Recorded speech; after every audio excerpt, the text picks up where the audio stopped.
അങ്ങനെ കാത്തിരുന്ന ദിവസം വന്നെത്തി. ആശങ്കകൾക്കും അനിശ്ചിതത്വത്തിനും ഒടുവിൽ വി.ഡി. സതീശൻ തന്നെ മുഖ്യമന്ത്രിയായിട്ട് വന്നു. അപ്പം ഇതിനു മുന്നേ കുറച്ച് ദിവസങ്ങളായിട്ട് വളരെ ആശങ്കയായിരുന്നു. വി.ഡി. സതീശനോ രമേശ് ചെന്നിത്തലയോ അതോ കെ.സി. വേണുഗോപാലോ? പലരും ചേരി തിരിഞ്ഞ് അങ്ങോട്ടും ഇങ്ങോട്ടും പോരാടി. എല്ലാവരും ഒരേ കോൺഗ്രസ്സുകാര്, പക്ഷെ ചേരി തിരിയാൻ തുടങ്ങി. ഓരോ ആൾക്കാർക്കും വേണ്ടിയിട്ട്, അവരുടെ ഇഷ്ടമുള്ള ആളുകൾക്ക് വേണ്ടിയിട്ട്.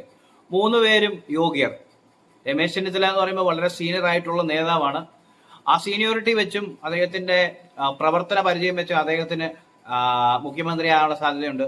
കെ.സി. വേണുഗോപാലിനെ സംബന്ധിച്ച് പറയുകയാണെങ്കിൽ കെ.സി. വേണുഗോപാൽ എങ്ങനെ വന്നു, ഇദ്ദേഹം എവിടുന്ന് പൊട്ടിമുളച്ചു എന്ന് വരെയാണ്. ഇപ്പൊ പെട്ടെന്ന് പൊട്ടിമുളച്ചത് എങ്ങനെയാണ്, ഇലയിട്ടിട്ട് ഊണ് കഴിക്കാമെന്ന് വേറെ ആളെന്നുള്ള പല രീതിയിലുള്ള സംസാരവും വന്നു. അപ്പോൾ ആ സമയം കെ.സി.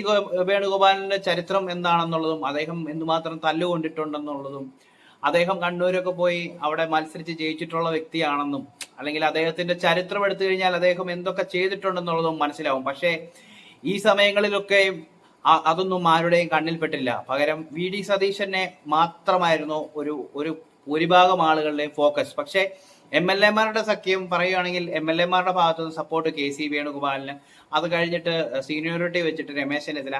അപ്പോഴും വി.ഡി. സതീശന് എവിടെ അദ്ദേഹത്തിന് സാധ്യതയുണ്ടോ നമ്മൾ അങ്ങനെ ചിന്തിച്ചിരുന്നു. കാരണം വി.ഡി. സതീശൻ എന്ന പേര് വരാനുള്ളതിന്റെ ഒരു യഥാർത്ഥ കാരണം അദ്ദേഹത്തിന്റെ പ്രവർത്തന പരിചയം പ്ലസ് ഇത്തവണ പ്രതിപക്ഷത്തെ മുന്നിൽ നിന്ന് പടനയിച്ച പടനായകനാണ് വി.ഡി. സതീശൻ. അതുകൊണ്ടും കൂടിയാണ് അദ്ദേഹത്തിന് ഇത്രമാത്രം ജനങ്ങൾ സപ്പോർട്ട് വന്നത്. അദ്ദേഹം പറയുന്ന ഒരു കാര്യമുണ്ട്, ഇത് ടീം UDF എന്നാണ് ഒരു വാക്കാണ് അദ്ദേഹം ഉപയോഗിക്കുന്നത്. ടീം UDF, അതായത് ഒത്തൊരുമിച്ച് ഒരു ടീമായിട്ട് പ്രവർത്തിക്കുക. ഇലക്ഷന് മുന്നേ ഉള്ള പ്രചരണങ്ങൾ പോലും അങ്ങനെയായിരുന്നു. എന്തെങ്കിലും കുഴപ്പങ്ങളുണ്ടെങ്കിൽ അതെല്ലാം നികത്തി ഒന്നിപ്പിച്ച് കൊണ്ടുപോകാൻ ആ നേതാവിന് പറ്റി. അപ്പോൾ അങ്ങനെ അവസാനം അദ്ദേഹത്തിന്റെ ആ ഒരു ലീഡർഷിപ്പില് അങ്ങനെ കോൺഗ്രസ് വൻപിച്ച വിജയം നേടുകയും ചെയ്തു. 100-ലധികം സീറ്റ് ലഭിക്കുമെന്ന് പറഞ്ഞു, കിട്ടി. 12ഓളം മന്ത്രിമാർ തോൽക്കുമെന്ന് പറഞ്ഞു, തോറ്റു. അദ്ദേഹം പ്രെഡിക്റ്റ് ചെയ്ത കാര്യങ്ങളെല്ലാം കൃത്യം വ്യക്തം. ഇതിനിടയിൽ ഇലക്ഷന് മുന്നേ ആയിട്ട് അദ്ദേഹത്തിന്റെ കുറച്ച് പോഡ്കാസ്റ്റ്, അതിശക്തൻ പോഡ്കാസ്റ്റ് ഷാരിഖ് ഷംസുദ്ദീനുമായിട്ടിരുന്ന് ഉള്ള പോഡ്കാസ്റ്റും കാര്യങ്ങളൊക്കെ കണ്ടിരുന്നു. 2.5 മണിക്കൂറോളം ഉണ്ടായിരുന്ന ഒരു പോഡ്കാസ്റ്റ് അത്യാവശ്യം എന്താ പറയുക, ഓടിച്ചു വിടാതെ ഒരു സിനിമ കാണുന്ന ലാഘവത്തോടു കൂടി ഞാൻ കണ്ടു. കാരണം അതിൻ്റെ അകത്ത് അദ്ദേഹം പറയുന്ന കാര്യങ്ങൾ വളരെ പ്രതീക്ഷയുള്ള കാര്യങ്ങളായിരുന്നു. കേരളത്തെ എങ്ങനെ രക്ഷപ്പെടുത്താം, അതായത് ഒരുപാട് പോരായ്മകളിൽ കൂടെ പൊയ്ക്കൊണ്ടിരിക്കുന്ന കേരളത്തെ സാമ്പത്തികമായിട്ടും അല്ലാതെയും കേരളം പിന്നോക്കം നിൽക്കുന്ന സ്ഥലങ്ങളിലൊക്കെ മുന്നോട്ട് വരാൻ വേണ്ടിയിട്ട് എങ്ങനെ കേരളത്തെ സഹായിക്കും, അല്ലെങ്കിൽ എന്തൊക്കെയാണ് അദ്ദേഹത്തിന്റെ ആശയങ്ങൾ, എന്താണ് ഉദ്ദേശിക്കുന്നത് എന്നുള്ളതൊക്കെ ഓരോ ചോദ്യങ്ങൾക്കും കൃത്യമായും വ്യക്തമായും മറുപടി. അതിൽ എന്നെ ഏറ്റവും ആകർഷിച്ച ഒരു കാര്യമാണ് ഗുഡ് ഗവേണൻസ് എന്നുള്ളത്. ഗുഡ് ഗവേണൻസ്, നല്ല പ്രൊഫഷണൽ ആയിട്ടുള്ള ഒരു ഭരണമാണ് അദ്ദേഹം ആഗ്രഹിക്കുന്നത്. മാത്രമല്ല അദ്ദേഹത്തിന്റെ സംസാരത്തിൽ പോലും നമുക്ക് വളരെ പക്ക പ്രൊഫഷണലായിട്ട് അദ്ദേഹത്തിന് പറയാൻ ഏത് ചോദ്യത്തിനുള്ള മറുപടി ഉണ്ട്. അപ്പോൾ അദ്ദേഹം പറഞ്ഞ ഒരു നമ്മുടെ ഒരു ഫിനാൻഷ്യൽ ക്രൈസിസ് ഒക്കെ മറികടക്കാൻ വേണ്ടി അദ്ദേഹം കണ്ടിരിക്കുന്ന ഒരു ചെറിയൊരു ആശയം ഞാനിവിടെ പങ്കുവെക്കാം. അദ്ദേഹം മറ്റൊരു ചാനലിൽ ചോദിച്ച ഒരു കാര്യം ചോദിച്ചപ്പോൾ ഒരു അവതാരകയ്ക്ക് കൊടുത്ത മറുപടിയാണ് ഇവിടെ ജസ്റ്റ് ഒന്ന് കാണാം. You could very well be the next chief minister. What are the biggest administrative and financial challenges according to you?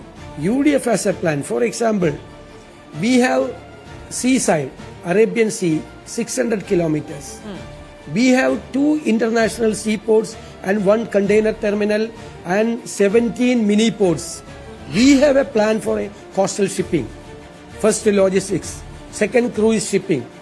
Third, we will integrate all the backwater rivers to these projects. Then our dream is that make Kerala into a port city. Okay. ഇവിടെ അദ്ദേഹം പറയുന്ന കാര്യം കൃത്യമായും വ്യക്തമായും മനസ്സിലായിട്ടുണ്ടാകുമെന്ന് വിചാരിക്കുന്നു. ഇല്ലെങ്കിൽ മനസ്സിലാകാത്തവർക്കായിട്ട് നമ്മുടെ പോർട്ടുകളിൽ കൂടെയുള്ള, അതായത് നമ്മുടെ കടൽ അല്ലെങ്കിൽ സീ പോർട്ട് വഴിയുള്ള ട്രാൻസ്പോർട്ടേഷൻ, കപ്പൽ മാർഗവും അല്ലാതെയുമായിട്ടുള്ള ട്രാൻസ്പോർട്ടേഷന്റെ കാര്യങ്ങളും ഒക്കെ റെഡിയാക്കി ആ വഴിയുള്ള ട്രാൻസ്പോർട്ടേഷനും വഴി നമ്മുടെ എന്താ പറയാ, നേരെ നമ്മുടെ റോഡിൽ കൂടെയുള്ള തടസ്സങ്ങളും പെട്രോള് അതുപോലുള്ള ഇന്ധനം കത്തിച്ചുള്ള യാത്രകളും, അവിടെയും ഇന്ധനം കത്തുമെങ്കിലും അദ്ദേഹം പറയുന്നത് വളരെ നമ്മൾ ബ്ലോക്കിൽ പെട്ട് കിടക്കാതെ കൃത്യമായിട്ട് സീപോർട്ട് വഴി നമുക്ക് ട്രാൻസ്പോർട്ടേഷനും കാര്യങ്ങളും എല്ലാം വലിയ ലോജിസ്റ്റിക്സ് വഴി അല്ലെങ്കിൽ ലോജിസ്റ്റിക്സ് മാനേജ്മെന്റ് വഴിയൊക്കെ നമുക്ക് വളരെയധികം ട്രാൻസ്പോർട്ടേഷൻ ഗുഡ്സ് ട്രാൻസ്പോർട്ട് ചെയ്യാൻ അല്ലെങ്കിൽ അതുമായിട്ടുള്ള ട്രാൻസ്പോർട്ടേഷൻ കാര്യങ്ങളെല്ലാം നടക്കും. അതുവഴി ഒരു സീപോർട്ട് വഴി നല്ലൊരു വരുമാനവും കാര്യങ്ങളും ഈ ടാക്സിന്റെ ഒത്തിരി കാര്യങ്ങൾ അദ്ദേഹം ആ സീപോർട്ട് വഴിയുള്ള ട്രാൻസ്പോർട്ടേഷൻ വഴി അദ്ദേഹം എന്താ പറയാ നല്ല രീതിയിൽ കൊണ്ടുവരാൻ ശ്രമിക്കുന്നുണ്ട്. അപ്പോൾ അത് അദ്ദേഹത്തിന്റെ ഒരു വിഷനിൽപ്പെട്ട ഒരു കാര്യമാണ്. അത് കേട്ട് കഴിഞ്ഞപ്പോൾ തന്നെ നമുക്ക് ഒരുപാട് ഇങ്ങനെയൊക്കെ സംഭവിക്കാം അല്ലേ എന്ന് നമ്മൾ വിചാരിച്ചിട്ടുണ്ട്. അപ്പം മാത്രമല്ല അദ്ദേഹം പറയുന്നത് വളരെ പ്രൊഫഷണലായിട്ട് എല്ലാവരോടും കൂടി ഒത്തുകൂടി എല്ലാവരെയും ഒരുമിപ്പിച്ച് ഏകോപിപ്പിച്ച് കൃത്യമായിട്ട് ഓരോ കാര്യങ്ങളും നടപടികൾ എടുക്കേണ്ടതൊക്കെ എല്ലാവരുമായിട്ട് കൂടി ആലോചിച്ച് ചെയ്യുമെന്നുള്ളതാണ്. ഒരു പാർട്ടി ആവുമ്പം അല്ലെങ്കിൽ ഒരു ഗവൺമെന്റ് ആകുമ്പം അവിടെയും ഉണ്ടാവും മിത്തൽക്കണ്ണികൾ അല്ലെങ്കിൽ രണ്ട് അഭിപ്രായക്കാർ എല്ലാവരെയും കൂട്ടിയോജിപ്പിച്ച് കൊണ്ടുപോകുക എന്ന് പറയുന്നതാണ് ഒരു യഥാർത്ഥ നേതാവിന്റെ ഒരു രഹസ്യം അല്ലെങ്കിൽ ശക്തി എന്ന് പറയുന്നത്. അതിനുള്ള കഴിവ് അദ്ദേഹത്തിന് ഉണ്ടെന്നുള്ളത് പ്രതിപക്ഷ സ്ഥാനത്ത് നിന്ന് UDF നയിച്ച് ഇത്രയും വലിയൊരു വിജയത്തിലേക്ക് എത്തിക്കാൻ മുന്നിൽ നിന്ന് അദ്ദേഹം കഴിവ് തെളിയിച്ചു എന്നുള്ളതാണ്. ഇനി മറ്റൊരു കാര്യമുള്ളത്, അദ്ദേഹം ഈ മുഖ്യമന്ത്രിയായി തെരഞ്ഞെടുക്കപ്പെട്ടതിന് ശേഷം അദ്ദേഹം AK ആന്റണി, നമ്മുടെ മുൻ മുഖ്യമന്ത്രി AK ആന്റണിയെ കാണാൻ വേണ്ടി വീട്ടിൽ ചെല്ലുകയും AK ആന്റണിയുമായിട്ട് സംസാരിച്ച് തിരിച്ചിറങ്ങിയപ്പോൾ AK ആന്റണി സംസാരിക്കുന്ന ഒരു ക്ലിപ്പ് കൂടെ കാണാം. 2001 ഞാൻ മുഖ്യമന്ത്രിയായ അവസരത്തേക്കാൾ 10 ഇരട്ടി, അതിനേക്കാൾ 10 ഇരട്ടിയിൽ കൂടുതൽ സാമ്പത്തികമായി തരിപ്പണമായ ഒരു സംസ്ഥാനമാണ്. ആർക്കും അറിയില്ല കേരളത്തിൽ ഇന്നത്തെ സാമ്പത്തിക സ്ഥിതി. അത്ര തരിപ്പണമായി സംസ്ഥാനത്തെ ഒന്ന് കരകയറ്റാൻ സതീശന് സാവകാശം നൽകണം, സതീശനെ സഹായിക്കണം എന്നാണ് എൻ്റെ അഭ്യർത്ഥന. സതീശനും ടീം UDF ഞാൻ എല്ലാ ആശംസകളും നേരുന്നു. പല സ്വപ്നങ്ങളും കാണും, അത് പൂർണ്ണമായി എനിക്കറിയില്ല, നിങ്ങൾക്ക് പ്രഖ്യാപിക്കും. പക്ഷെ തുടക്കത്തിൽ ഒന്നിനു വരെ ഒന്നായി ജനപ്രിയ പ്രഖ്യാപനങ്ങൾ പ്രതീക്ഷിക്കരുത്. കുറച്ച് കൊടുക്കേണ്ടി വരും, കുറച്ച് കൈപ്പീതിന് കുടിക്കേണ്ടി വരും.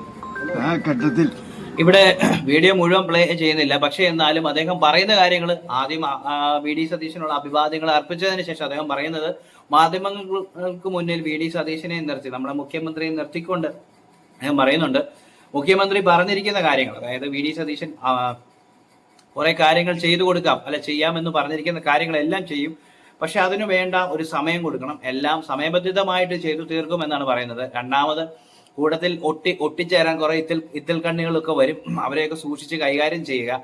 അതായത് അടുക്കുന്നവരെ കൃത്യം മനസ്സിലാക്കി വേണം. അടുക്കുന്നവന്റെ മനസ്സിലെ ഉദ്ദേശം എന്താണെന്ന് നമുക്ക് പറയാൻ പറ്റില്ല. കൂടെ കൂടുന്നവർ ചിലപ്പോൾ കാല് വാരാൻ വേണ്ടിയായിരിക്കും.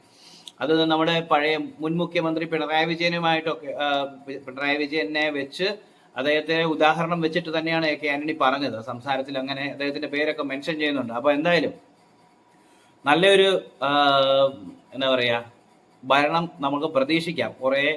വളരെ നല്ല ആശയങ്ങളൊക്കെ കൊണ്ടുവന്നിട്ടുണ്ട്. പക്ഷെ ഇപ്പോഴും നമ്മുടെ ഖജനാവില് പൂച്ച വെച്ച് കിടക്കുന്ന ഒരു അവസ്ഥയാണ്, ഒന്നുമില്ല എന്നാണ് നിലവിലത്തെ സാഹചര്യത്തിൽ പറയുന്നത്. പക്ഷേ 4000 കോടി മിച്ചം വെച്ചിട്ടാണ് എന്താ പറയുന്നത് LDF സർക്കാർ പുറത്തിറങ്ങിയിരിക്കുന്നത് എന്നുള്ളൊരു വാദവുമുണ്ട്. ഇപ്പൊ എന്താണ് ശരിയെന്ന് അറിയത്തില്ല, എങ്കിലും കടങ്ങളുണ്ടെന്നറിയാം.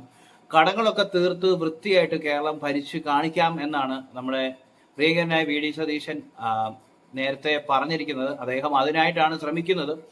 അപ്പം എന്തൊക്കെ പ്രതിസന്ധികളിൽ കൂടെ കടന്നു പോകണം, അല്ലെങ്കിൽ ഏതൊക്കെ രീതിയിൽ പ്രതിസന്ധികളെ തരണം ചെയ്യും എന്നുള്ളതൊക്കെ നമുക്ക് ഈ ഭരണത്തിൽ കൂടെ കാണാം. പിന്നെ എന്താ പറയാ പ്രതിപക്ഷ സ്ഥാനത്ത് വന്നിരിക്കുന്നത് മുൻ മുഖ്യമന്ത്രി പിണറായി വിജയനാണ്. അപ്പം ശക്തനായ ഒരു പ്രതിപക്ഷ നേതാവിനെ തന്നെ പ്രതീക്ഷിക്കാം എന്നാണ് ഞാൻ വിചാരിക്കുന്നത്. മുഖ്യമന്ത്രിയായിട്ടിരുന്ന ഒരു മനുഷ്യനാണ്. അപ്പോൾ അദ്ദേഹം കൂടുതൽ സംസാരിക്കുന്നതും കാണാൻ പറ്റും. കാരണം പ്രതിപക്ഷത്തിരിക്കുമ്പോൾ സംസാരിക്കാതിരിക്കാൻ പറ്റില്ലല്ലോ. മറ്റേ മുഖ്യമന്ത്രി ആയിരിക്കുമ്പോൾ അരമണിക്കൂർ സംസാരിച്ചു കഴിഞ്ഞാൽ അത് കഴിഞ്ഞാൽ പോകുന്ന ഒരു പരിപാടിയായി. ഇനിയിപ്പോൾ അതൊന്നും പറ്റില്ല. എന്തെങ്കിലുമൊക്കെ ഉണ്ടെങ്കിൽ നല്ല വാദപ്രതിവാദങ്ങളൊക്കെ നമുക്ക് കാണാമെന്ന് വിചാരിക്കുന്നു. അപ്പം എന്തായാലും എനിക്ക് വളരെ പ്രതീക്ഷയുണ്ട് VD സതീശന്റെ ഒരു മുഖ്യമന്ത്രിയായിട്ട് വരുമ്പം അദ്ദേഹം നല്ല രീതിയിൽ ഒരു ഭരണ സംവിധാനം രൂപീകരിച്ച് ഭരിക്കും എന്നാണ് വിചാരിക്കുന്നത്. അപ്പോൾ എന്തായാലും മുഖ്യമന്ത്രിക്ക് എല്ലാവിധ അഭിവാദ്യങ്ങളും.